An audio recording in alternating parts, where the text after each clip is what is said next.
ازيكم حبايبي، عاملين ايه؟ ان شاء الله النهارده هنعمل معاكم كيكه الحليب المغلي او كيكه الحليب السخن، من ألذ واطرى الكيكات اللي ممكن تاكلوها وتعملوها. وبتطلع معانا كيك اسفنجي هش مختلف تماما عن الكيك الاسفنجي العادي اللي بنعمله. انا متأكدة ان الوصفة دي هتبهركم جدا وهتقوموا تعملوها على طول لسهولة الوصفة وسهولة مكوناتها اللي موجودة في كل بيت. انا سمية ودي قناة مطبخ السعادة. ما تنسوش تشتركوا في القناة وتفعلوا الجرس عشان يوصلكم كل جديد، ودعمكم بيفرق معايا. ويلا نشوف مع بعض المقادير.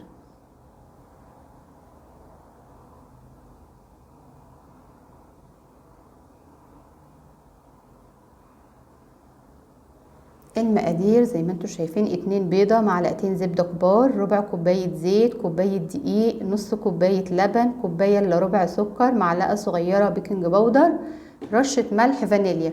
بس الكوباية الدقيق بتكون مليانة شوية.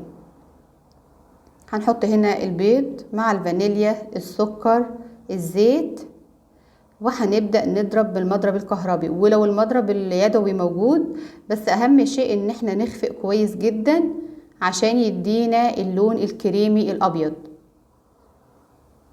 الدرجة دي اللي احنا عاوزينها عشان ندخل الهواء كويس في الكيك.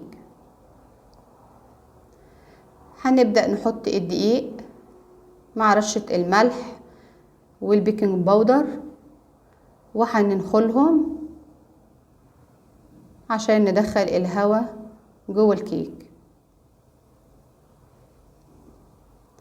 هنبدأ هنا نقلب بالمضرب. هنحس ان الحاجة تقيلة معانا لان احنا لسه ما حطيناش السوائل.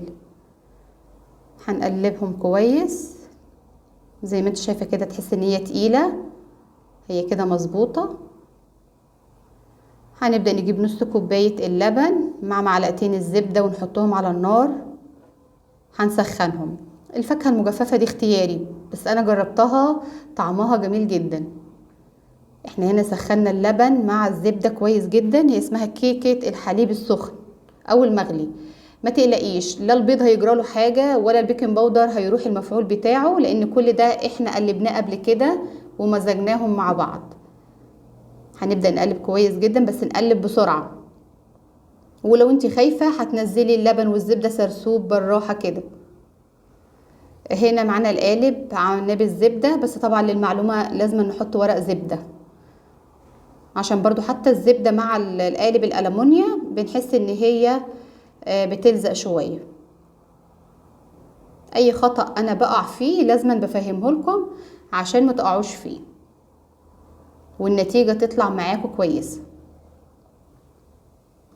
زي ما انتم شايفينها كده طالعة هشة، اللون جميل جدا.